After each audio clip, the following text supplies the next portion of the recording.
Kita harus tahu siapa saja musuh kita.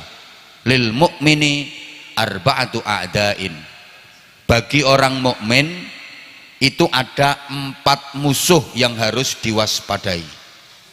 Siapa saja mereka? 1, mukminun yahsudu. Musuh yang pertama adalah sesama orang mukmin yang hasud. Ini pertama. Kedua, wa munafiqun yabghaduhu. Orang munafik yang membenci. Ketiga, wa kafirun yuqatiluhu. Orang kafir yang memerangi, pengen menghabisi Islam. 4, wa syaitonun yudilluhu. Setan yang menyesatkan. Dari 4 musuh ini, bayangan sampean, musuh terbesar dan terberat adalah setan. Betul? Salah. Setan itu musuh yang paling ringan. Di antara 4 musuh kita, setan itu paling ringan, paling enteng. Musuh paling berat yang pertama tadi, mukminun yahsudu. Sesama orang mukmin yang hasud, yang iri, yang dengki. Terbukti banyak perjuangan Islam gagal bukan karena setan, bukan karena orang munafik, bukan karena orang kafir, tapi karena orang mukmin sendiri yang hasud, yang iri, yang dengki. Ada madrasah itu bubar bukan oleh setan bubarnya, bukan karena orang kafir, tapi ya karena sesama orang Islam sendiri yang iri. Mantan pengurus, aku sekarang males ngurusi madrasah, soalnya aku udah nggak dijadikan pengurus. Orang-orang yang tak kendoni anaknya nggak boleh sekolah di situ, bubar sekarang madrasah. Salahnya aku nggak dijadikan pengurus. Ada apa nggak yang kayak gitu? Ada, ini orangnya dateng kok. Loh, jamaah tahlil iso bubar gara-gara wong Islam dewe. Bukan gara-gara setan, bukan gara-gara orang kafir. Jamaah tahlil lingkungan itu ada rutinan jamaah tahlil tiap malam Jumat, bubar gara-gara apa? Ya anggotanya sendiri yang iri. Aku gak didadekke pengurus ya, tak bubar ke tahlilan. Wong-wong tak kendoni, aja melu, aja melu, aja melu, aja melu, bubar tahlilan. Halo? Oh, menghadapi orang hasud itu Masya Allah. Berarti musuh terbesar dari warung sate kambing muda Wendy's ini ya sesama warung sate. Betul? Yang iri karena kalah laris. Hati-hati, mulanya kuat-kuatan dukun.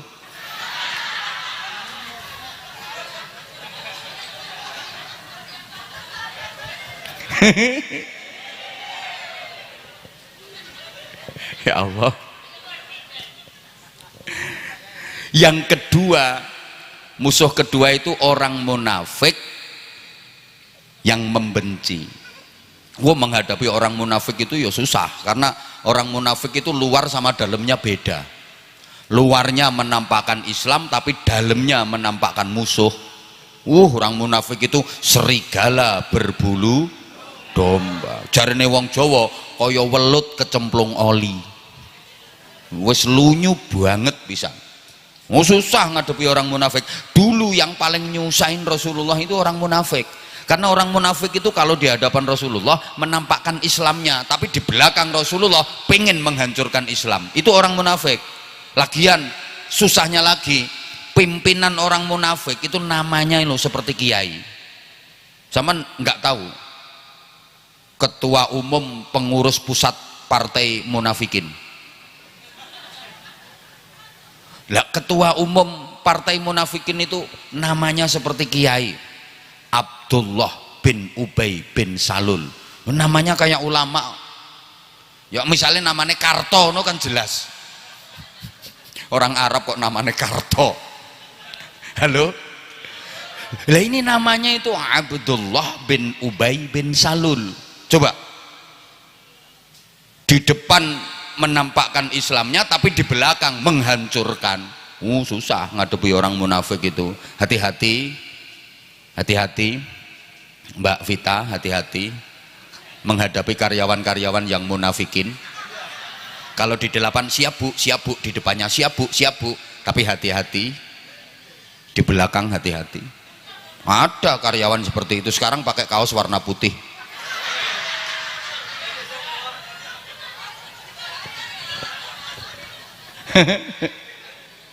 Musuh ketiga siapa? Wa kafirun yuqatiluhu, orang kafir yang memerangi. Gini ya, orang kafir itu kalau memerangi Islam tidak diperangi secara fisik, tapi cita-citanya tetap pengen menghabisi Islam. Mereka tahu Islam itu nggak bisa diperangi secara frontal, secara fisik. Orang Islam kalau diperangi secara frontal, secara fisik, malah menjadi-jadi, semakin kuat ghirahnya, semakin kuat semangat keislamannya. Nggak bisa. Orang Islam itu nggak bisa diperangi secara fisik, malah ngamuk.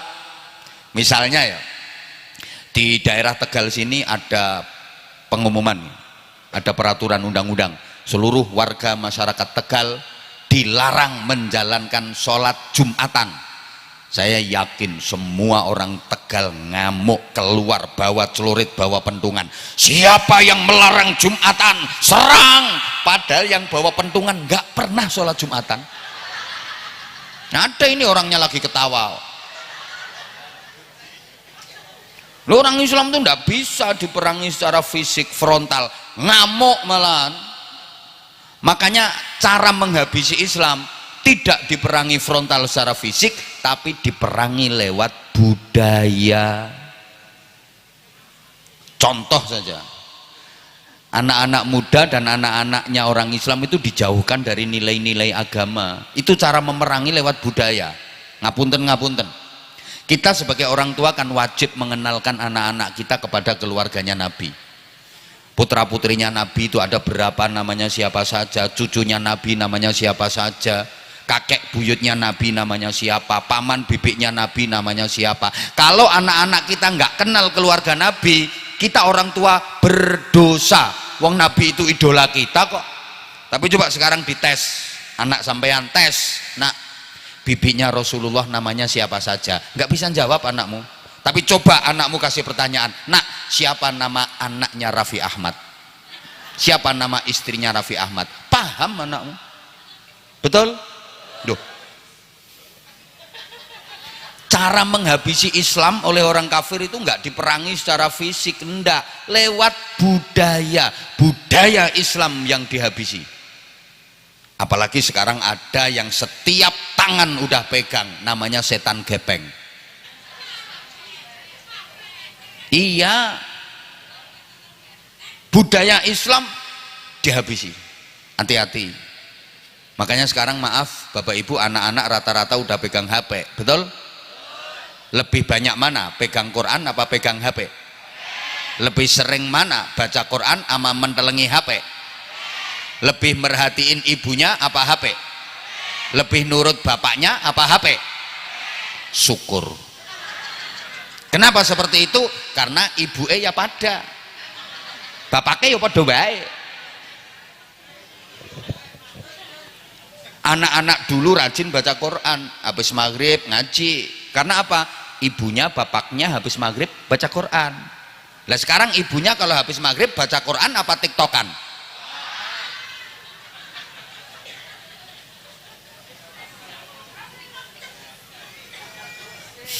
Udah, sekarang yang keempat. Ini waktunya ngaji cuma 30 menit kok. Udah. Yang ngerasa nggak ikut nyumbang nggak usah cerewet. Musuh yang keempat adalah setan. Nah, setan ini sepertinya dianggap sebagai musuh paling berat, padahal enggak. Setan itu musuh paling enteng, setan itu musuh paling ringan. Bapak Ibu, kalau pengen mengalahkan setan itu gampang. Ini pengakuan setan sendiri. Setan itu dibacakan ayat kursi, dia lari terbirit-birit, kebakar hangus dia. Lah kalau orang munafik, orang mukmin yang hasud dibacakan ayat kursi, meringis, kecuali dilempar kursinya.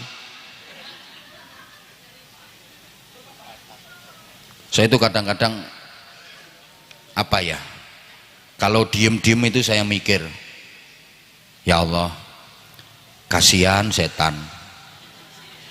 Loh, saya sering gitu loh, saya sering kasihan sama setan. Kasihannya gimana? Setan itu selalu jadi kambing hitam. Setan itu selalu jadi sasaran. Ada apa-apa yang disalahin setan. Coba ada manusia nakal, itu yang disalahin selalu setan. Itu orang kok sampai nyuri, katanya digoda. Itu orang kok sampai mabuk-mabuk, katanya kalah sama. Itu ada orang kok sampai zina, itu katanya gara-gara. Padahal setannya nggak ikut ngapa-ngapain. Loh, setan itu nggak ikut berbuat. Setan itu cuman mengojok-ojoki. Apa ya? Cuman memprovokasi, membisiki aja. Alladzi yuwaswisu fi sudurin nas. Setan itu hanya memprovokasi aja. Setan nggak ikut berbuat, tapi selalu jadi sasaran. Loh iya, ada orang korupsi sampai triliunan, itu kan setan cuman, ayo korupsi, aman, ayo korupsi, aman. Orangnya kok korupsi bener, setan cuman, yes, berhasil. Sepeser pun setan nggak ikut menikmati hasil korupsinya, tapi selalu dijadikan sasaran, katanya gara-gara setan. Coba ada orang mabuk mendem geliyeng itu setan cuman provosi, ayo mabuk mendem, ora lanang nek ora wani mendem, lewangnya kok gelogok setan ya yes berhasil, setetes pun nggak ikut nenggak setan, tapi selalu dijadikan sasaran. Kasihan setan ini. Ada orang zina, setan cuma provokasi, ayo metingkring, ayo ndang metingkring, aman. Orangnya kok celingkring, metingkring. Setan yes berhasil, setan nggak ikut metingkring, tapi selalu setan yang jadi sasaran, katanya gara-gara. Makanya saya itu kasihan sama setan. Ya Allah, Allah ya Karim. Allahumma sholli ala Muhammad. 2. Berpikir pendidikan berarti mikir nasib negara. Masya Allah, saya ngaji masih ada yang makan. Ya Allah, ayo geragas.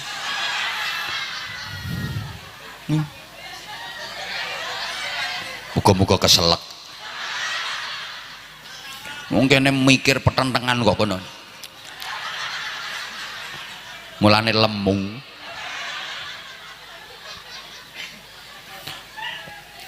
Mikir pendidikan berarti mikir nasib negara. Negara ini maju atau enggak itu tergantung pendidikan. Betul, pendidikan anak bangsa seperti apa itu yang menentukan nasib negara. Sorry ya, kalau bukan kita siapa yang mikir? Lah, negara kita ini termasuk negara yang aneh. Di dunia ini enggak ada loh negara sekaya Indonesia. Sumber kekayaan alamnya nomor wahid di dunia. Bahkan di dunia ini nggak ada negara seindah Indonesia. Kita bangga dong jadi bangsa Indonesia. Orang Arab aja iri. Orang Arab itu kalau nyebut Indonesia bid'atun minal jannah, cuwilane swarga. Jadi swarga itu dianggap cuwil, jatuhnya dari Indonesia ini. Makanya orang luar negeri kalau ke Indonesia kerasan-kerasan, betah-betah. Memang negara kita indah. Gunung Indonesia ini paku bumi. Bumi ini gerak-gerak terus, nggak bisa ditempati makhluk. Karena bumi ini di atas air. Dunia ini kan lebih banyak air daripada buminya. Gerak-gerak terus, nggak bisa ditempati makhluk. Sama Allah dipaku supaya tenang, pakai gunung. Jelep. Lah, paku bumi yang paling kuat itu ya gunung-gunung di Indonesia. Hutan Indonesia adalah paru-parunya dunia. Manusia itu bisa hidup butuh nafas. Nafas itu pakai oksigen. Sumber oksigen itu dari tumbuh-tumbuhan, tanaman. Nah, itu paling banyak di Indonesia. Maka hutan Indonesia disebut paru-parunya dunia. Keren Indonesia ini. Cuma sayang sekarang hutan banyak yang gundul karena kayunya ditebangi orang-orang yang tidak bertanggung jawab. Gara-gara salah mengamalkan wiridan. Sama kiai disuruh baca wiridan ya hayyu ya qayyumu ya hayyu ya qayyumu ya hayyu ya qayyum, dibaca ya kayuku ya kayumu ya kayuku ya kayumu. Akhirnya ditebangi semua itu kayu-kayunya. Ya Allah, ya Allah. Padahal itu kalau ketangkep hukumannya berat.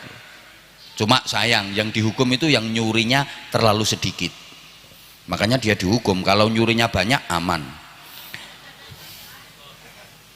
Halo? Laut Indonesia adalah lautan paling indah di dunia. Kalau ada yang bilang laut paling indah itu laut Atlantik, laut Pasifik, bohong itu, salah. Masih lebih indah laut Indonesia, karena di dunia ini nggak ada laut yang ditunggui Nyi Roro Kidul kecuali Indonesia.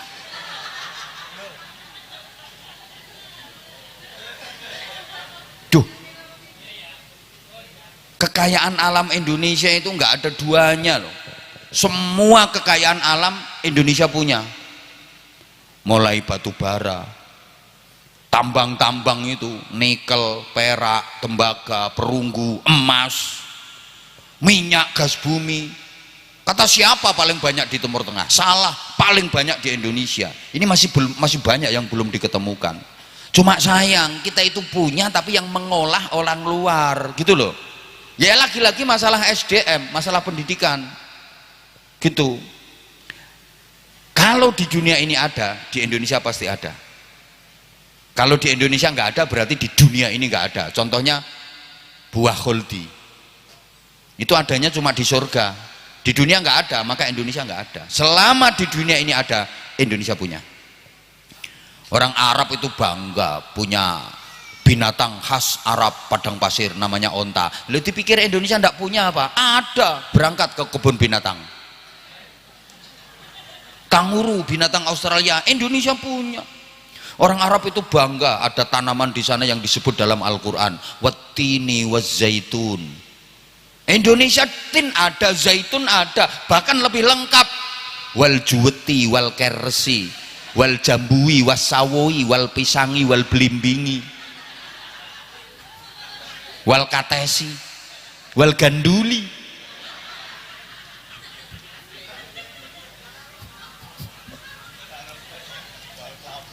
Wal kelopani wal cermi, lengkap Indonesia ini. Loh, mana ada di dunia yang seperti Indonesia? Nggak ada. Loh, kita harus bangga loh jadi orang Indonesia. Mulanya sampean nggak usah kadang menggaya pengen Eropa, sidik-sidik bahasa Inggris, sidik-sidik bahasa Inggris, bangga pengen jadi orang Inggris, ya minggat sana pindah ke Inggris. Ngapain ngomong Jawa isin, bahasa Indonesia malu? Ngapain ngerti agama dikit nggak mau? Saya kamu aku pean nyonge rika nggak mau. Ana antum ya khair pret irungmu pesek ya khair ya nyonge reka aku sampean ngono wae. Ora kudu ana ente ana antum. Kowe dudu wong Arab irungmu pesek ngono ana antum pret. Malu jadi orang Jawa gara-gara pesek. Aku pesek gak malu, kan manis, malah awet uripe, ngirit nafas. Sing mancung-mancung kuwi boros cepet mati.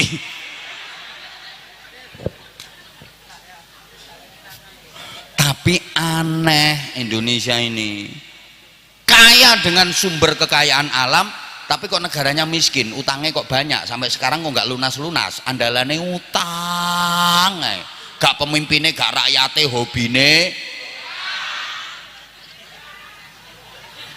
Lah ini gara-gara pendidikan. Siapa yang mau memikirkan pendidikan kalau bukan kita? Ngono lho. Terus nyumbang pira? 3 sekarang. Mikir pendidikan berarti mikir nasibnya orang tua.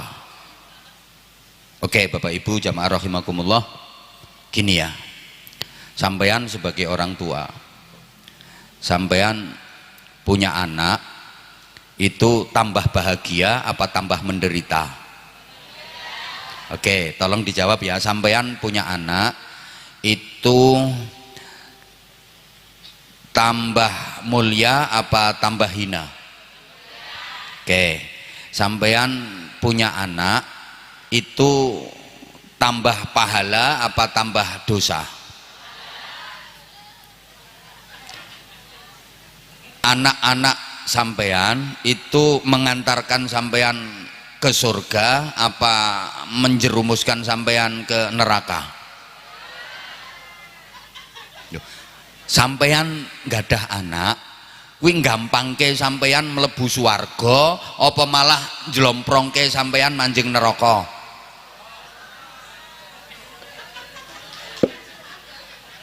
Wis mulai bingung iki. Loh, ini pentingnya pendidikan nanti gitu maksud saya. Ngapunten, anak-anak sampean itu nambahi pahala bagi sampean apa malah nambahi dosa bagi sampean? Loh, ini penting. Nah, itu anak-anak yang nambahi pahala.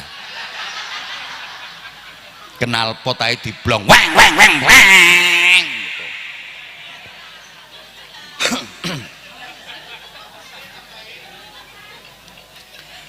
Banyak orang tua yang mulia di dunia gara-gara anak, banyak orang tua yang menderita di dunia juga gara-gara anak, betul? Demikian pula kelak di akhirat banyak orang tua yang masuk surga karena anak, banyak orang tua yang dimasukkan neraka juga karena anak. Jenengan udah sering dengar toh, orang tua kalau punya anak yang hafal Quran itu nanti anaknya akan mempersembahkan mahkota surga kepada kedua orang tuanya. Bahkan amin nopo anakmu ngono potongane amin amin. Bahkan anak bisa memberikan syafaat kepada orang tuanya, memberi pembelaan kepada orang tuanya. Orang tuanya sudah diputus di pengadilan akhirat, sidang pengadilan akhirat, mengingat dan seterusnya, menimbang dan seterusnya, memperhatikan dan seterusnya amal-amal perbuatan yang dilakukan selama di dunia, memutuskan orang Tegal masuk neraka, Bojonegoro surga. Contoh begitu, iya ya contoh, begitu mau dilempar ke surga oleh malaikat Zabaniyah, anaknya datang membela orang tuanya karena anaknya hafal Quran. Orang tua yang siap-siap mau dilempar ke neraka dibela sama anaknya, digandeng sama anaknya, diajak menuju ke surga. Orang Bojonegoro, ya Tegal ya Tegal surga semua, tapi orangnya nggak seperti itu. Loh iya, loh sebaliknya ada orang tua yang udah siap-siap mau menuju ke surga, disetop sama malaikat gara-gara tuntutan anaknya, dan itu nyata digambarkan dalam Al-Quran. Wa qalu rabbana inna ata'na sadatana wa kubara'ana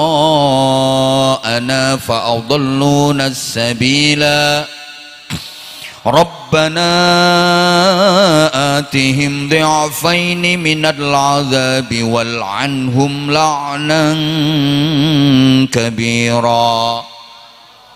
Ya Allah, aku dihukum di neraka nggak apa-apa, aku disiksa di neraka nggak apa-apa, tapi aku nuntut kedua orang tuaku juga harus disiksa di neraka dengan siksaan yang double-double, berlipat-lipat dibanding siksa yang aku terima. Karena aku banyak maksiat, banyak dosa, sebab orang tuaku nggak tanggung jawab. Mereka nggak ngurusi pendidikan agamaku, mereka nggak ngurusi akhlakku.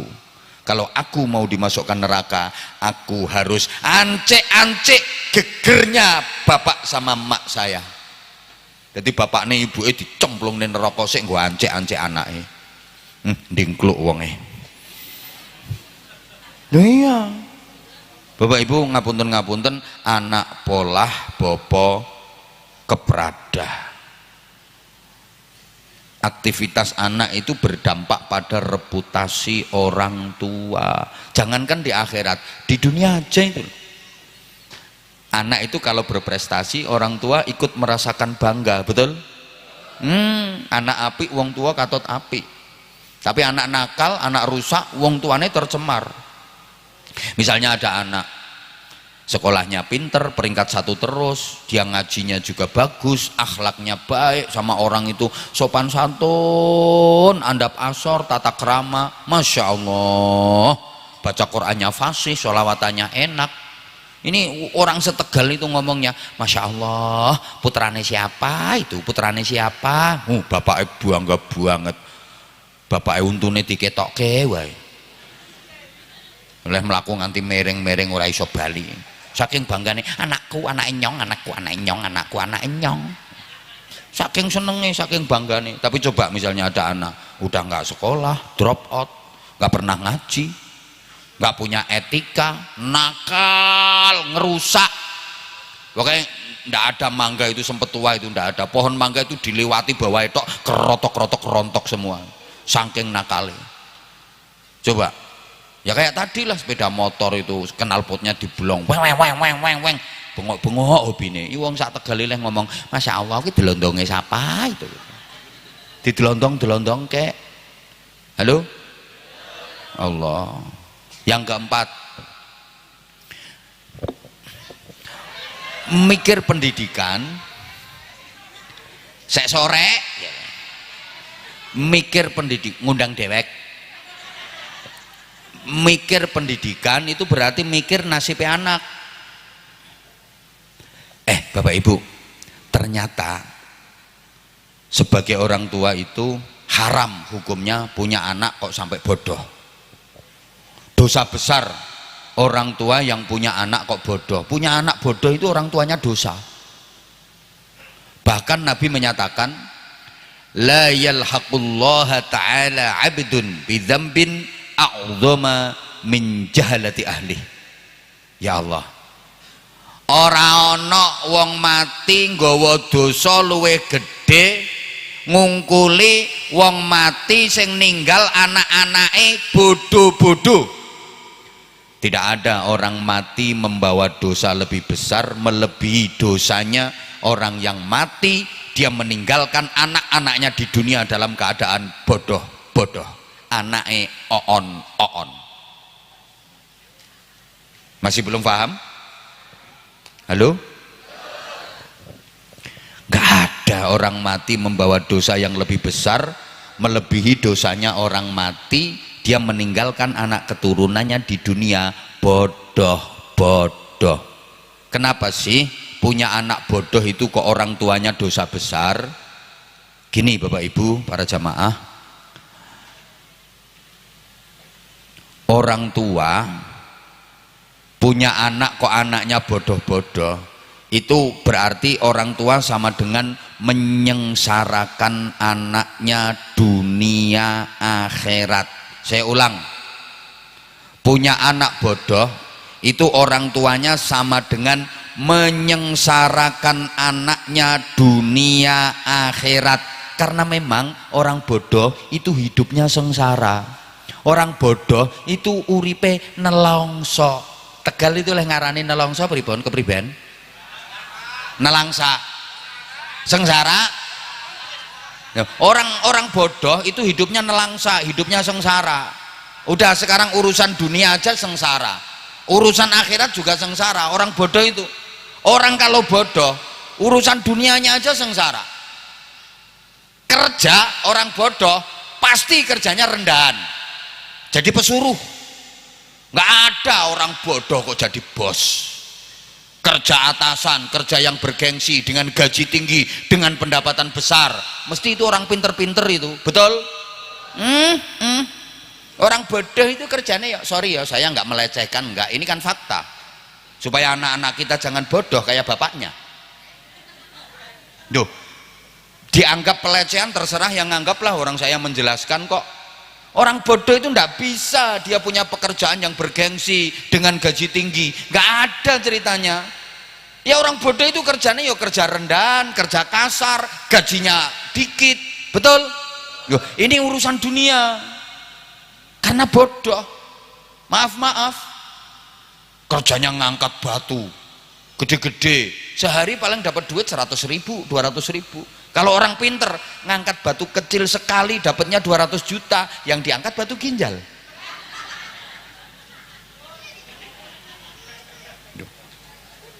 Nggak ada acara kayak gini. Orang bodoh itu tugasnya ya angkat-angkat, usung-usung, kasar-kasar itu kerjanya. Yang pinter ngomong sejam hasilnya ketok.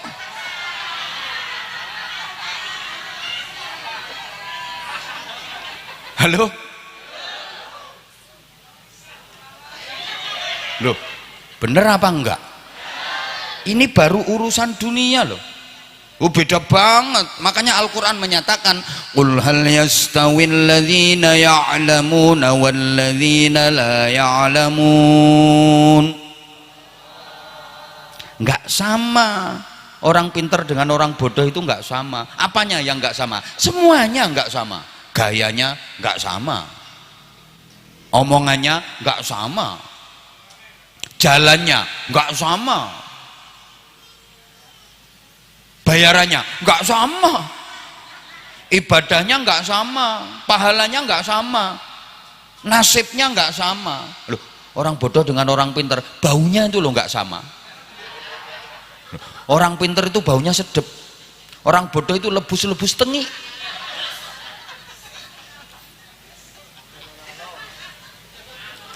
Loh, enggak terima ya bien, enggak apa-apa, emang ini kenyataan kok yang saya sampaikan.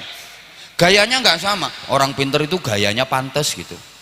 Lihat kalau foto orang-orang pinter itu, kalau foto gayanya pantas, bagus-bagus. Orang bodoh wagu saru, maunya menggaya malah lucu. Orang bodoh jalannya enggak sama. Orang pinter itu kalau jalan dikawal.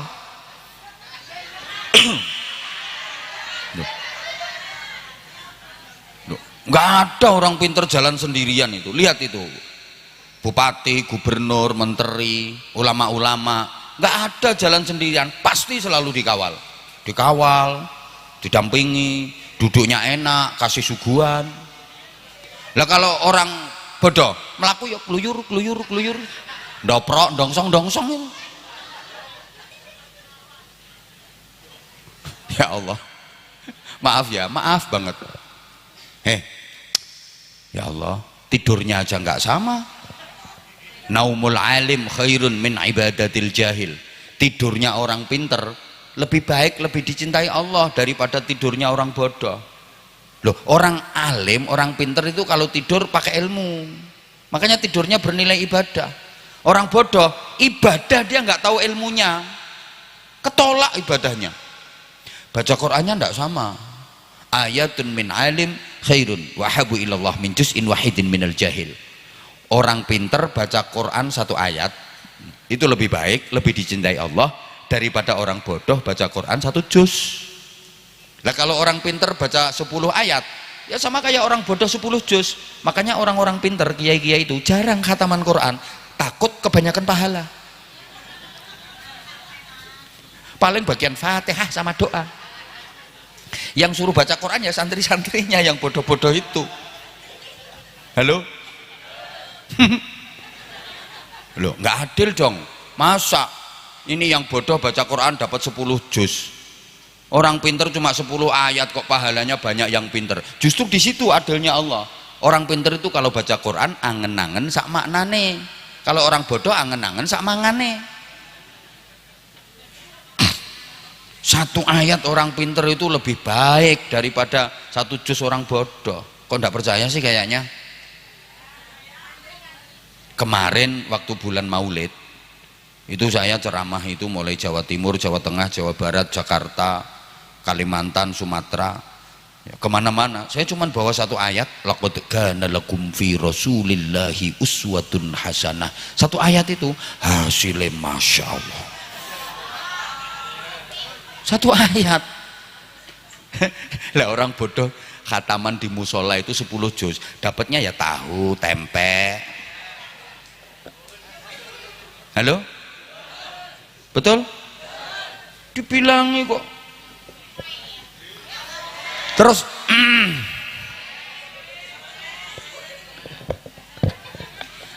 apalagi urusan akhirat, wong bodoh kuwi nelangsa urusan akhirat.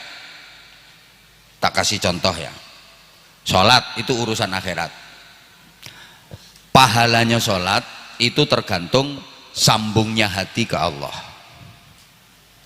Ada orang sholat mulai pertama niat bareng takbiratul ihram, Allahu Akbar, sampai terakhir salam, Assalamualaikum warahmatullah, Assalamualaikum warahmatullah. Kok hati ini sambung terus sama Allah, pahalanya full 100%. Ada orang sholat mulai pertama niat bareng takbiratul ihram sampai terakhir salam, sambungnya hati ke Allah kok cuma 50%, ya berarti pahalanya separuh, karena sambungnya cuma separuh. Ada orang sholat mulai pertama niat bareng takbiratul ihram Allahu Akbar sampai terakhir salam, sama sekali nggak ada sambungnya ke Allah, ya lumayan, ya pinter gelem sholat, tapi pahalanya nol, zong, karena nggak ada sambungnya sama Allah sama sekali. Dia nggak dosa, nggak, udah mau sholat ya udah, tapi pahalanya nol. Kenapa? Nggak ada sambungnya sama Allah. Lah supaya bisa sambung sama Allah harus punya ilmunya, harus ngerti yang dibaca di dalam sholat itu artinya apa. Inni wajjahtu wajhiya lilladzi fataras samawati wal ardu hanifan muslima, artinya apa? At-tahiyyatul mubarakatus sholawatut thayyibatu lillah, artinya apa? Lah kalau nggak ngerti artinya, apa yang mau disambung? Lah supaya ngerti artinya kudu pinter. Orang bodoh nggak ngerti mau sambung gimana, makanya maaf ya, orang bodoh selamanya sholatnya nggak mungkin bisa sama dengan orang pinter, karena dia nggak ngerti. Walaupun gayanya sholat itu seperti kiai, usolli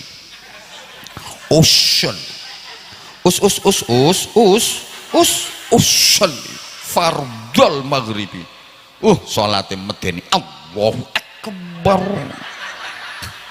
tetap zong. Orang dia nggak ngerti yang dibaca itu artinya apa, Allahu Akbar, tetap zong. Loh, nelangsa jadi orang bodoh itu. Halo, paham apa enggak ya ini orang-orang? Makanya Bapak Ibu para jamaah, jangan sampai anak-anak bodoh, orang tuanya dosa, menyengsarakan anaknya dunia akhirat. Orang bodoh itu melas, nelongso. Coba misalnya kemarin bulan Ramadan, anak-anak remaja itu khataman Quran di masjid, di musola, tadarusan Al-Quran di masjid, di musola. Sampai anak pengen kan kalau anaknya ikut tadarusan baca Quran di masjid, betul? Nah, tapi anaknya sampean bodoh misalnya nggak bisa baca Quran, terus diomongi sama ibunya, nak, itu loh teman-temanmu di masjid baca Quran, sana ikut ngumpul teman-temanmu. Mah, melu ngumpul sono, teman-temanmu baca Quran itu di masjid.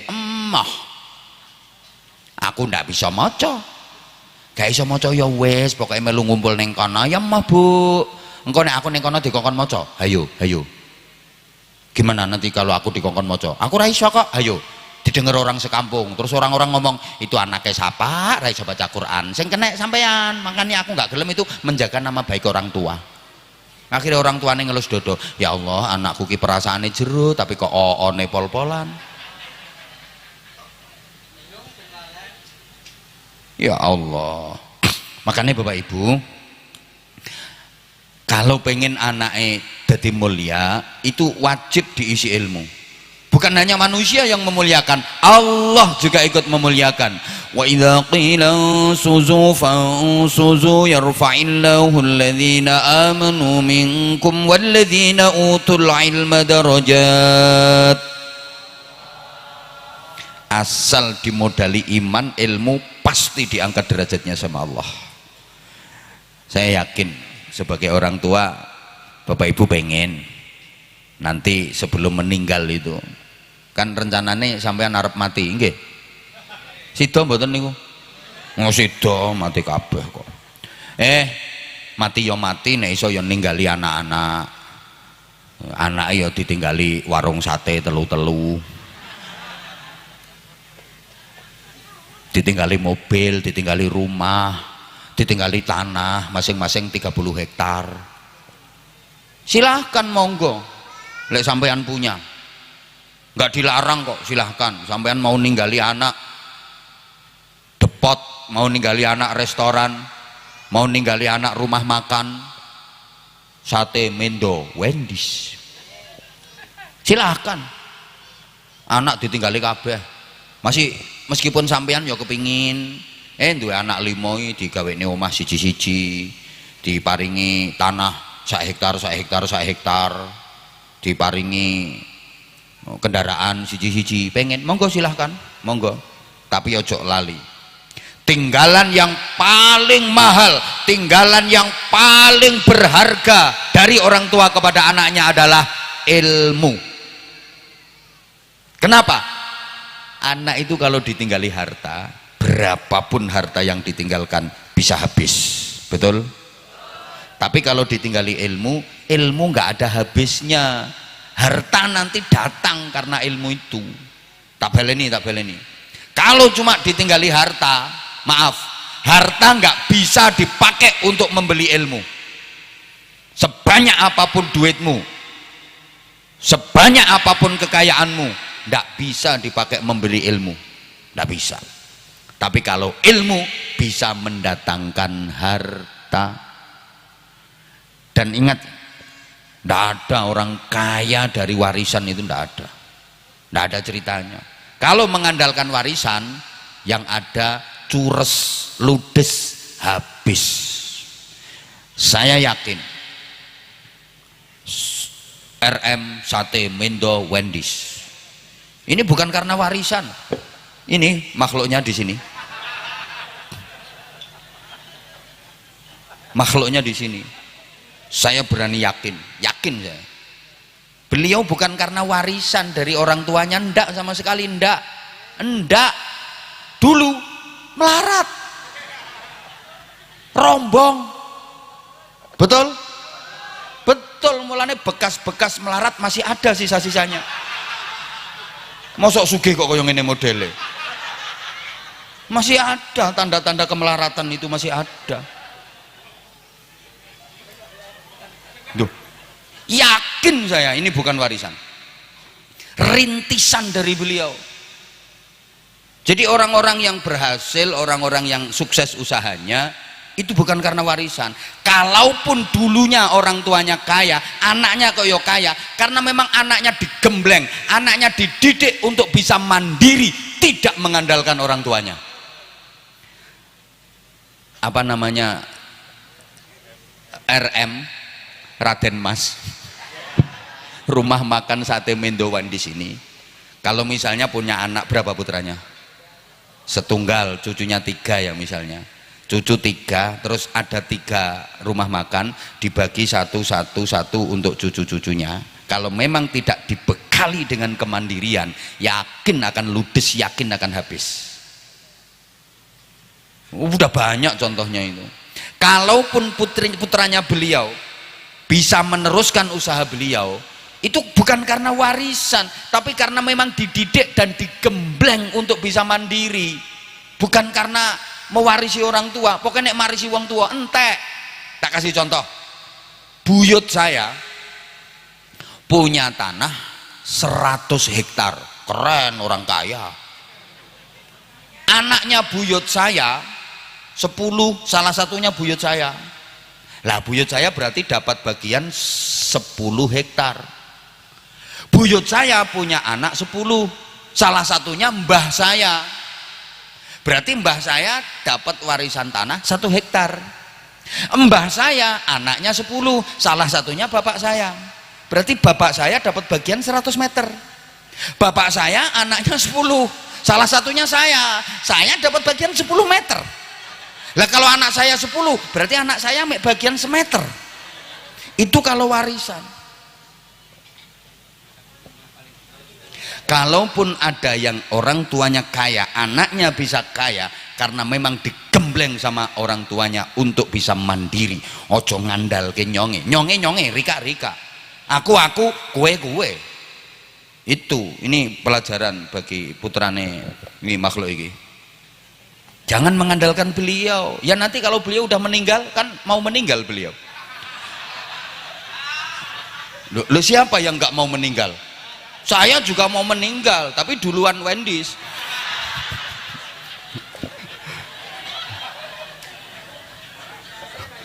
Loh gitu loh. Loh iya. Itu kalau warisan kekayaan udah banyak contohnya. Bapaknya kaya, ibunya kaya. Dua-duanya meninggal, giliran anaknya habis kekayaannya. Ada apa ada? Oh, banyak, ludes. Tapi kalau ditinggali ilmu nggak ada habisnya. Mulane ngapunten, al malu yang kusubil infak wal ilmu yazidu bil infak. Harta itu kalau dibagi-bagikan bisa habis, tapi kalau ilmu dibagi-bagikan malah tambah banyak, nggak ada habisnya. Makanya nggak ada ceritanya kiai kentean ilmu, nggak ada kiai kehabisan ilmu, nggak ada. Ada santrinya datang misalnya, yai saya minta ilmunya, minta diajari apa nak? Fatihah. Oh nggak mau tadi pagi, baru diambil temenmu Fatihah. Udah habis. Sekarang tinggal ini kulhu, mau apa enggak? Ini aja kulhu kulaan lawas. Nggak ada kiai kok kehabisan ilmu. Semakin didom, semakin dibagi-bagikan, semakin bertambah. Itu loh. Makanya warisan terbaik orang tua kepada anak-anaknya tidak ada lain kecuali ilmu. Allahumma sholli ala Muhammad. Nah, siapa ngomong larang-larang? Pengen murah yo ketua RT-mu suruh ceramah. Larang murah itu tergantung kualitas. Sate kalau kualitasnya bagus ya mahal. Sama-sama 10 tusuk ilo, beda bumbu, beda harga. Betul? Semakin bagus kualitas ya semakin mahal. Sate ngono mosok penceramah enggak.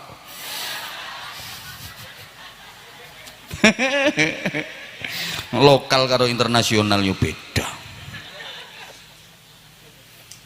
Ya Allah, lah kalau sekedar humor cengengesan ngundang dagelan, ngundang pelawak bisa, tapi kan nggak ada ilmunya. Yang susah itu kan ilmu dikemas seger, itu ini susah.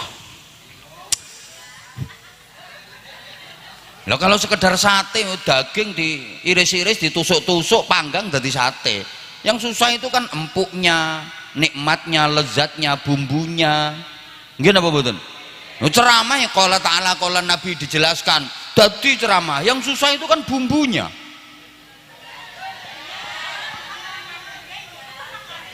Ya bilangin kok. Makanya saya sering sampaikan, ilmu itu isi bagi manusia yang paling mahal, paling berharga. Orang itu kayak kardus. Kardus itu nilainya kan tergantung isinya. Betul? Ada kardus kecil tapi dia mulia, disimpan rapi di lemari. Karena apa? Isinya emas. Ada kardus gede, tebel, lebar, tapi nasibnya jelek, dibuang di kali karena isinya batang tikus. Nah, anakmu itu diisi emas apa diisi batang tikus? Ya Allah, paham apa enggak ya ini ya? Ya orang itu kayak pelembungan itu loh, kayak pelembungan balon itu kan sama bahannya. Ya nanti Wendy's biar ngundang lagi, gitu loh, ngono.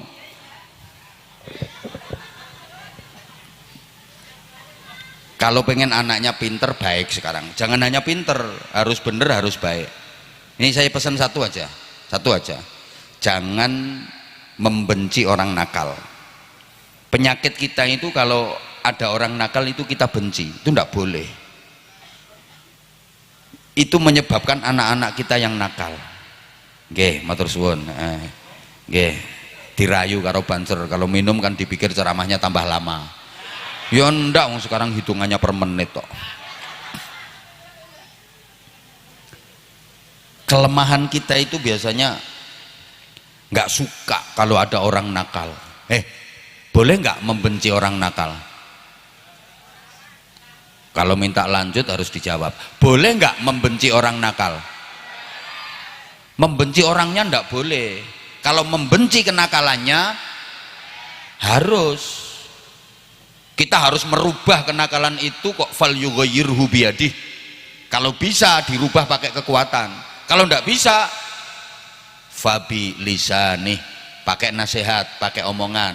Kalau ndak bisa fabi qalbih, hatinya ingkar, hatinya benci.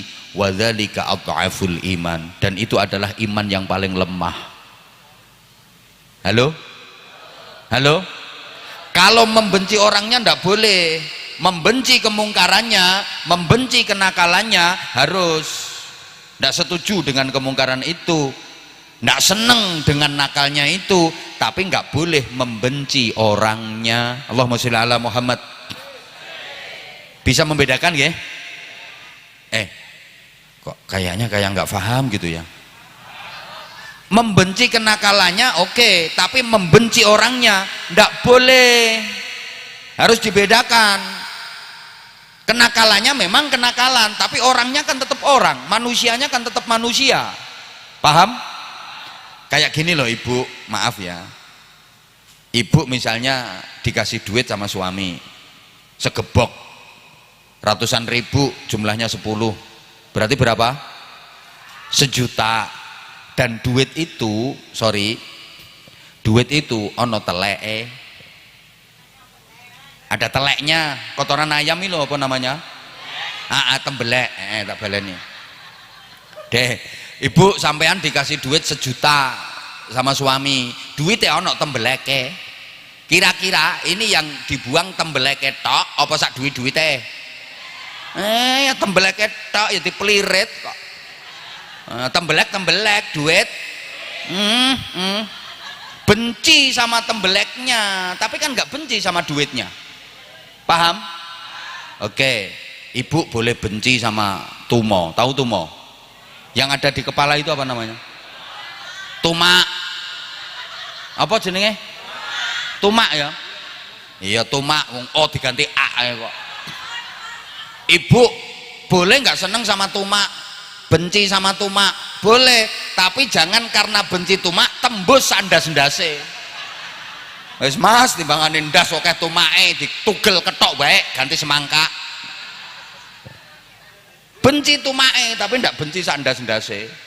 Paham? Benci kenakalannya tapi nggak boleh benci orangnya, nggak boleh benci manusianya. Nah kalau kita benci kenakalan plus benci orangnya, ini mengakibatkan anak-anak kita nanti jadi nakal. Hati-hati. Dah nih saya kasih cerita saja. Nabi itu kan banyak, 124.000. Yang diangkat jadi rasul ada 313. Yang wajib kita ketahui 25. Yang wajib terus diingat-ingat bahkan disebut terus ada 2. Nggak boleh lupa dan wajib disebut terus 2. Siapa? 1 Nabi kita, Nabi Muhammad Shallallahu Alaihi Wasallam. 2 Nabi Ibrahim Alaihi Salam. Kita itu wajib tiap hari, bukan hanya mengingat-ingat Nabi Ibrahim, wajib menyebut. Kapan? Ketika sholat. Itu ada sholawat namanya sholawat Ibrahimiyah. Allahumma sholli ala Sayyidina Muhammadin wa ala ali Sayyidina Muhammad kama shollaita ala Sayyidina Ibrahim wa ala ali Sayyidina Ibrahim. Di sini yuk masih pakai Ibrahim. Oh yo barangkali diganti Sulaiman ben ketularan sugih. Pengen kaya terus diganti Allahumma sholli ala Sayyidina Muhammadin wa ala ali Sayyidina Muhammad kama shollaita ala Sayyidina Sulaiman wa ala ali Sayyidina Sulaiman. Nyebut Sulaiman ben sugih. Ndak boleh. Utawa bapak-bapak mas-masnya biar tambah ganteng ganti wa ala ali Sayyidina Yusuf. Ndak boleh, tetap Ibrahim. Bahkan bukan hanya orang hidup yang harus ingat dan menyebut Nabi Ibrahim, orang mati pun masih disuruh nyebut dan ingat Nabi Ibrahim. Kapan itu? Waktu ditalkin. Bapak Ibu, Sudah pernah ditalkin? Sabar sebentar lagi. Duh, itu nanti ada Gusti Allah pangeran kula, Nabi Muhammad Nabi kula, kitab Al-Quran Imam kula, kok terakhir nanti ada Nabi Ibrahim persasat bapak kula. Kok Nabi Ibrahim? Kok gak Nabi Adam? Mesisan mentok sampai atas. Nabi Ibrahim. Tunggu ya, nanti kalau ditalkin itu pasti ada Ibrahim. Kalau nggak ada keluar Pak Mudin, Ibrahimnya belum gitu. Turun dilesep lagi. Kenapa kok Nabi Ibrahim yang disebut-sebut? Gini Bapak Ibu ya, kok bukan Nabi Adam, kok bukan Nabi Nuh? Sebab Nabi Ibrahim itu anak keturunannya baik-baik semua, nggak ada satupun yang nakal. Itu hebatnya Nabi Ibrahim.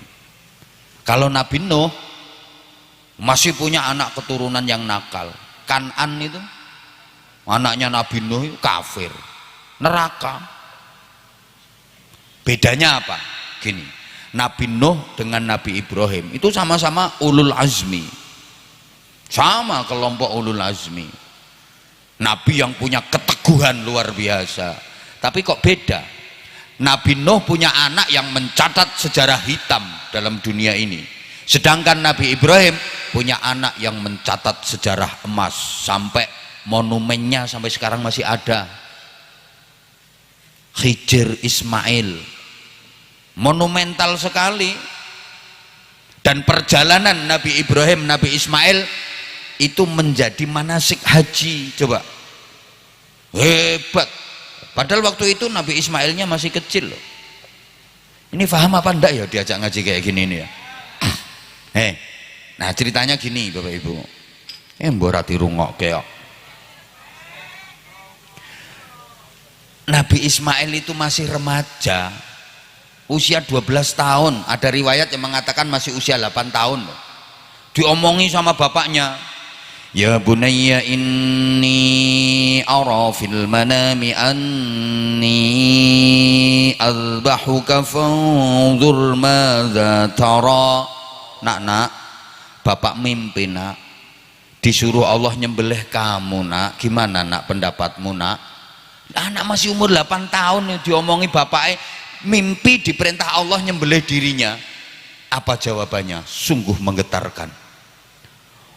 Qala ya abati fa'al ma tu'mar satajiduni insya'allahu minas sabirin. Bapak silahkan Bapak laksanakan apa yang diperintahkan Allah kepada Bapak. Saya siap disembelih, dan insya Allah Bapak akan mendapati saya termasuk orang-orang yang sabar. Ya Allah. Coba anak Rika, nak Bapak ngimpi nak diperintah Allah nyembelih Rika. Jadi anak enake Bapak baik sing wis tua. Ngrasakno disembelih, dipondokke wae mulih. Anakmu kuwi dipondokke nang pesantren, bapaknya sing ngeterke durung tekan ngomah, anaknya wis melungker ning kamar. Halo? Kok bisa punya anak yang hebat-hebat? Nah ini ceritanya gini Bapak Ibu. Nabi Nuh itu terkenal nabi yang sabar, dimusuhi kaumnya, dilempari batu, dikata-katain gila, Nabi Nuh tetap sabar. Tapi akhirnya umat kelewatan, menentang, bukan hanya nentang Nabi Nuh, nentang agama, tapi nentang Allah. Akhirnya Nabi Nuh kan keperucut doa, mendoakan jelek untuk kaumnya. Rabbi la tadhar 'alal ardi minal kafirina dayyara. Ya Allah, jangan kau tinggalkan di muka bumi ini, jangan sisakan di muka bumi ini satu orang pun yang menentangmu ya Allah. Innaka in tadharhum lam yalidu illa fajiran kafara. Karena jika kau tinggalkan ada satu orang saja yang masih hidup di muka bumi, mereka nanti akan punya anak-anak dan anak keturunannya akan menentangmu ya Allah. Habisi mereka semua ya Allah, matikan mereka semua ya Allah.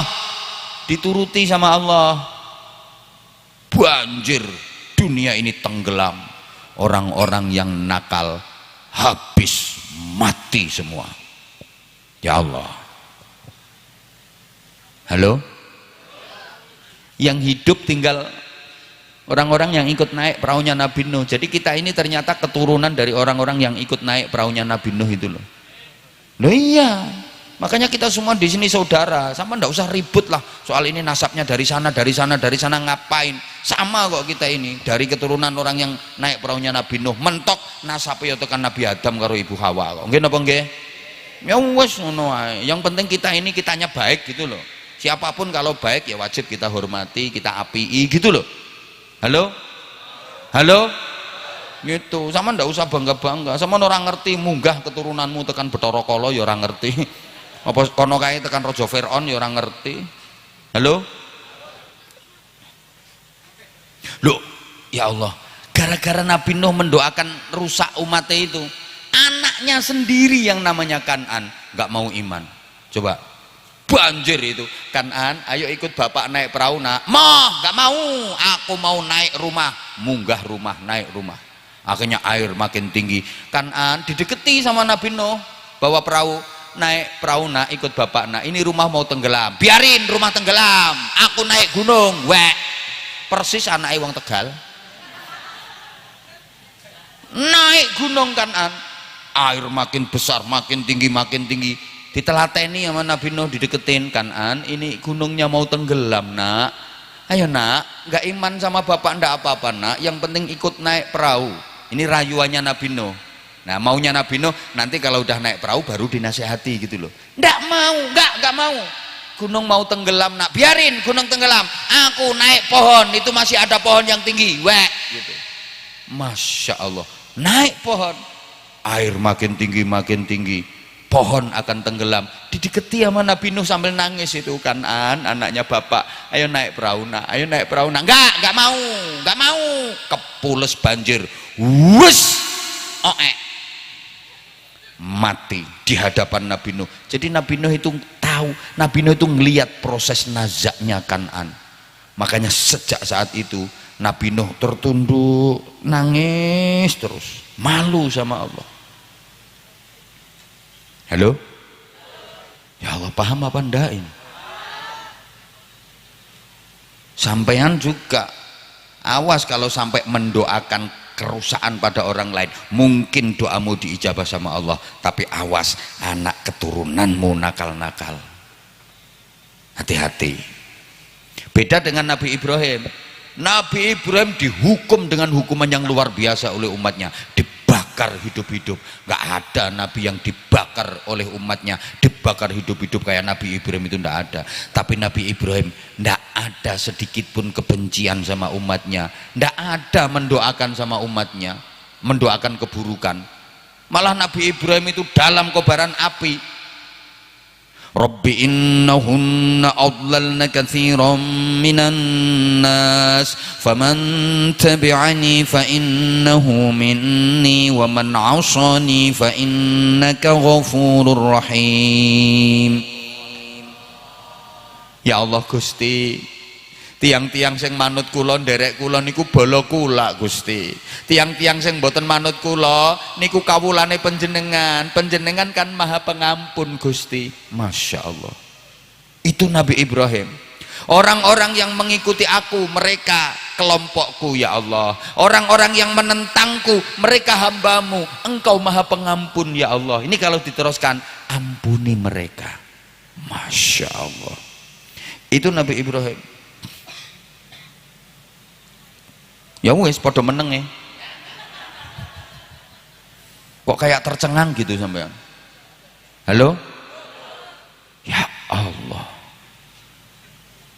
Nabi Ibrahim itu dalam kondisi seperti itu, bahkan didatangi malaikat Jibril mau menawarkan pertolongan.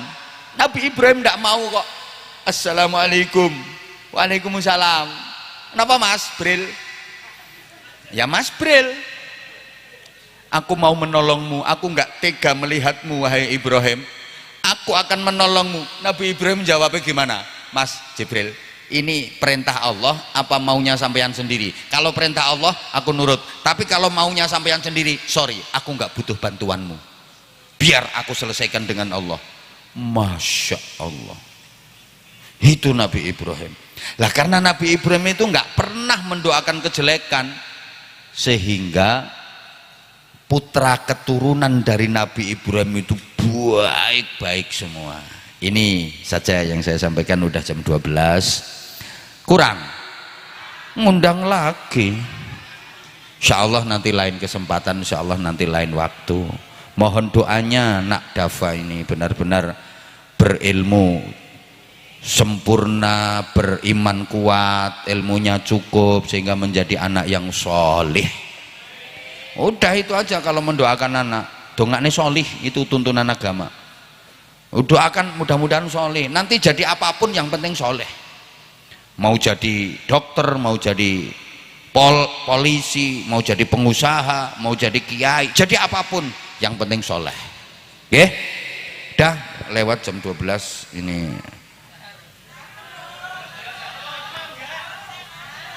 Hah? Sate kok. Ini nggak ada sarung-sarung, itu nggak ada. Apa? Mau minta sarung? Nggak malu?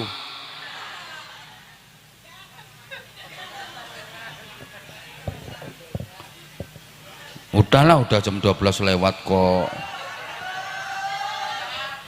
Ayo siapa yang pengen dapat sarung coba? Ayo kamu naik sini nak, satu lagi yang karyawan Wendy's, coba. Ada satu karyawan Wendy's naik.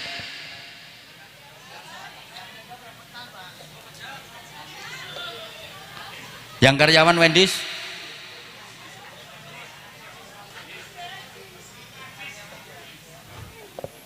Karyawan gini banyak kok ndak ada. Halo. Nah itu sini Mas, naik Mas. Halo. Enak, berdiri nak. Ayo coba. Oke, pinter. Ayo salam dulu, yuk. Assalamualaikum warahmatullahi wabarakatuh. Waalaikumsalam warahmatullahi wabarakatuh. Namanya siapa? Putra. Udah tahu kalau kamu Putra. Aku tuh nanya bukan jenis kelamin, nama. Siapa namanya? Putra. Ya kalau pakai jilbab Putri, kalau pakai peci Putra. Namanya siapa? Muhammad Yanuar Dwi Saputra. Nah gitu, Muhammad Yanuar, bukan Anwar ya, Yanuar. Siapa? Muhammad Yanuar Dwi Saputra. Ya Muhammad Yanuar Dwi Saputra. Boleh aku nebak sesuatu ke kamu? Kamu ulang tahunnya bulan 1, betul? Betul. Ngomong toh betul? Betul. Ulang tahunnya bulan Januari kan? Kamu anak kedua kan? Ngomong. Iya. Tahu aku. Dari namanya, namanya Yanuar, mesti Januari. Dwi anak kedua. Biasa, misalnya ini lahirnya bulan 7, Yulianto.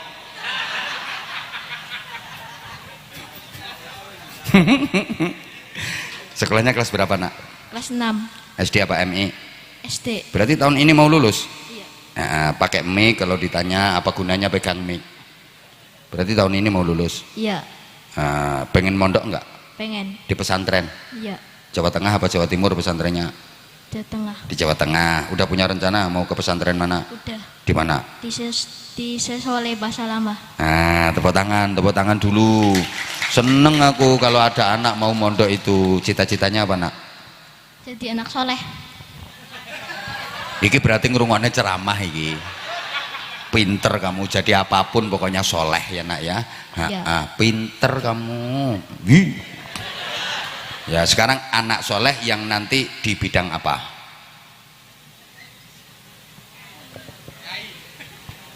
Hah?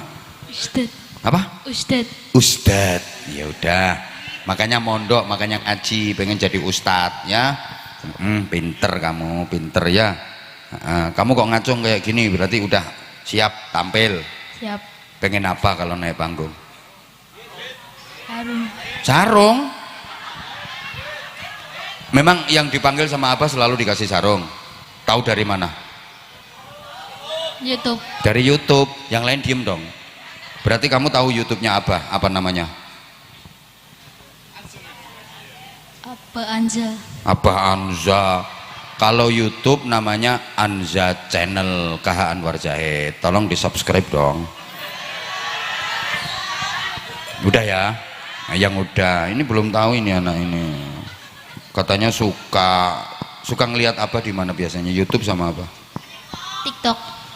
Kalau nggak kenceng jawabnya, nggak keras, pelungkar-pelungkar, tak suruh turun lagi, ganti anak yang berani. Aku itu suka anak yang pemberani. Nggak TikTok, YouTube.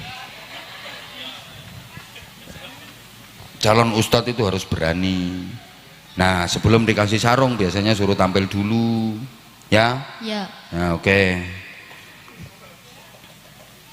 Kamu tahu rumah makan ini namanya apa? Tahu. Apa namanya? Rumah makan sate Mendo. Moco. Apa namanya? Rumah makan sate Mendo Wendy. Wendy's. Yang punya namanya siapa?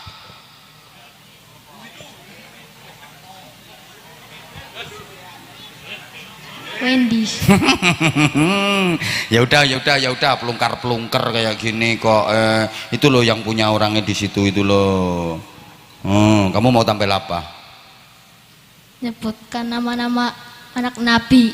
Nyebutkan nama-nama anak nabi. Ya ada berapa jumlahnya? Ada 7. Siapa saja? Said Qasim, Said Abdullah, Said Ibrahim, Sayyidah Umi Kuncum, Sayyidah Zainab, Sayyidah Ruqayyah, Sayyidah Fatimah. Nah, itu dari ibu yang namanya siapa? Ibu Ani. Kok Ibu Ani? Itulah ibunya kamu. Anak-anak Nabi tadi loh, ibunya siapa?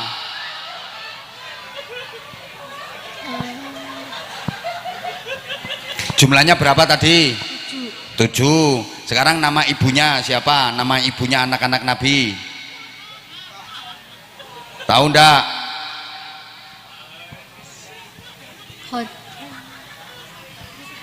Bu Ani. Siapa? Siti Khadijah. Lah ya kan Siti Khadijah itu yang 6. Ada 1 anaknya Nabi yang bukan berasal dari ibu Sayyidah Khadijah, yaitu dari ibu yang bernama Sayyidah Maria Al-Qibtiyah. Siapa nama anaknya? Anaknya Raffi Ahmad namanya siapa?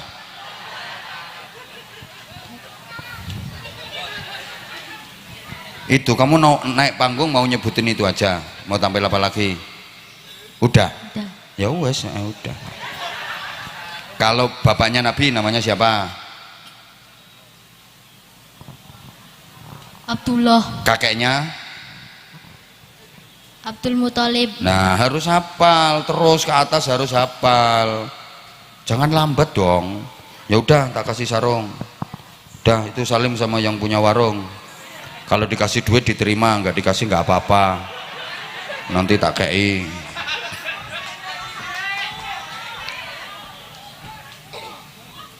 Masya Allah, ngono tok ayo untuk duit. Udah pakai mic dulu. Dapat duit nggak? Dapat. Berapa? 100.000. Kok 100? Lihat itu berapa? Ya udah, terima kasih dulu sama orangnya. Terima kasih. Terima kasih Pak. Ngono tok. Didoakan kalau dikasih orang itu 1 bilang terima kasih, 2 mendoakan. Ayo. Terima kasih dulu. Terima kasih Pak, semoga panjang umur, sehat selalu. Semoga rumah makannya laris manis. Udah selembar hitungannya akeh banget. Ya, cuman selembar hitungannya akeh banget. Harusnya kalau doanya banyak itu ya lembarannya banyak. Ya udah dikasih itu cuman gitu. Coba misalnya tampilannya kamu bagus, pasti sama Pak Haji kamu dikasih banyak tadi. Tampilannya cuman gitu kok. udah dapat selembar udah bagus, udah tak tambahi selembar. Ini gak usah sarungnya, sarung dulu, nanti kalau kata-katanya bagus tak tambahi. Bisa kata-katanya, sarungnya coba Pak.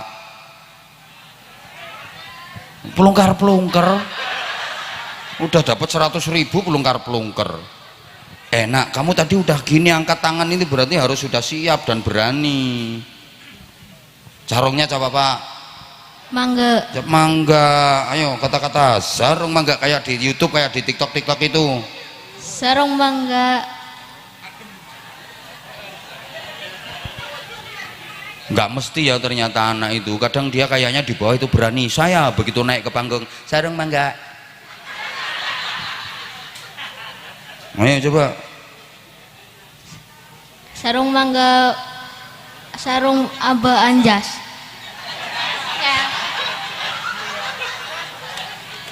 Sarung mangga. Sarung apa? Udah nanti daripada kenceng di panggung. Nah ini sarungnya, nih tak tambahin. Nanti lain kali kalau mau tampil itu harus persiapan dulu. Udah angkat tangan begitu dipanggil sarung mangga, iya sarung mangga, apa gitu, mentalnya harus kuat ya. Ya. Lain kali kalau mau tampil-tampil lagi itu jangan kayak gini. Masa udah berani naik kok pelungker. Ini aku mau nggak ngasih duit nanti sama netizen dibilang pelit. Mau ngasih ya cuma kayak gini pelungker gitu loh. Ya kasihan anaknya udah naik tuh loh. Eman aslinya ini. Yo, maksud saya itu gini loh, anak itu dikasih apresiasi kalau ada prestasi, biar memotivasi yang lain. Aku pengen bisa tampil bareng sama Aba Anja, biar dapat hadiah. Harusnya gitu, ada prestasinya, itu baru diapresiasi. Lah nanti kalau nggak ada prestasi terus, ya saya pernah kok begitu. Siapa yang mau naik? Anak orang sekampung itu loh naik semua. Cuman pengen dapat duit tok, coba. Padahal tujuan saya bukan itu. Saya itu pengen menampilkan anak-anak Indonesia adalah anak-anak yang hebat, agar dicontoh oleh anak-anak yang lain. Gitu maksudnya. Dan alhamdulillah metode itu sekarang kan banyak ditiru. Iya, rata-rata sekarang tiru semua kayak gitu semua, rata-rata. Saya dulu juga mulai ceramah metode roasting kayak gitu, ya banyak yang tiru ceramahnya roasting, itu pelopornya saya. Iya memang iya kok ya, sampai ada yang roastingnya kelewatan akhirnya nggak ada ilmunya. Duh, dibilangi kok dulu ceramah metode kayak gini saya. Nah sekarang manggil interaksi dengan jamaah anak-anak kayak gini banyak yang niru. Loh, orang itu harus kreatif, inovatif. Warung sate itu kalau pengen awet bertahan lama juga harus kreatif. Cerewet. Yo aku maksudku ku ben lali orang mau tuh duit kok. Wis terpaksa. Belajar nak ya, belajar, Ya. semangat terus. Nanti digali kemampuannya kamu di bidang apa. Setiap anak itu adalah hebat. Kadang-kadang kita aja yang belum tahu potensinya dia di bidang apa. Ngono. Jadi pada dasarnya semua anak adalah hebat, tinggal kita menggali potensinya di bidang apa. Saya itu punya pengalaman. Ada anak itu ya, mondok, anak saya mondok di pesantren kita, pesantren saya. Ya Allah, dia maaf ngajinya itu enggak pinter, sekolahnya enggak pinter. Di kelas itu peringkatnya sejumlah muridnya selalu terakhir. Loh berarti kan dia nggak cerdas toh secara logika. Dia nggak cerdas. Muridnya 30, dia peringkat 30. Muridnya 34, dia peringkat 34. Mentok wesan. Ternyata ikut lomba catur juara kabupaten. Nggak masuk utek saya. Loh bocah ini bocah orang cerdas. Lomba catur ini juara kabupaten. Padahal catur itu lomba yang membutuhkan berpikir, betul? Lah dia peringkatnya di kelas itu sejumlah muridnya. Tapi lomba catur lu juara kabupaten. Aku gak tekan mikir, ya Allah, Gusti Allah jan moho sakarepe dhewe. Loh iya memang gitu loh. Ya udah wes, lah kayak gini kan gak potongan wong sugih tuh. Ya potongannya ya nyurung rombong ngono. Lah tapi ternyata masya Allah, besok aja nanggap dangdut kok. Padahal itu lebih mahal daripada pengajian dan sholawatan. Nemu don wis oleh duit. Ini sama-sama. Jeng, kamu Dava, tak kasih hadiah sarung Dava. Ya, pinter ya anak ya. Pinter. Dava nanti cita-citanya pengen jadi apa? Pengusaha kayak Mbah? Iya. Gak pengen jadi dokter? Enggak. Polisi? Jawa. Milih polisi apa dokter? Apa kiai? Pilih mana Dava? Misalnya Dava ditawari jadi polisi, jadi dokter, jadi kiai, Dava pilih mana? Gak tahu. Ya? Gak tahu. Nggak tahu. Dokter, polisi, kiai, pengusaha, pilih mana? Pengusaha. Macamnya putune pengusaha. Ya udah, pengusaha yang soleh kayak mbahnya ya. Iya. Nanti kalau jadi pengusaha kaya jangan pelit ya. Amin. Mbahnya pelit apa enggak? Enggak. Alhamdulillah. Berarti sering dikasih duit sama mbahnya. Iya. Nah, kalau manggilnya ayah, papa, Ayah. ayah. Kalau sama ayah sering dikasih duit? Enggak terlalu.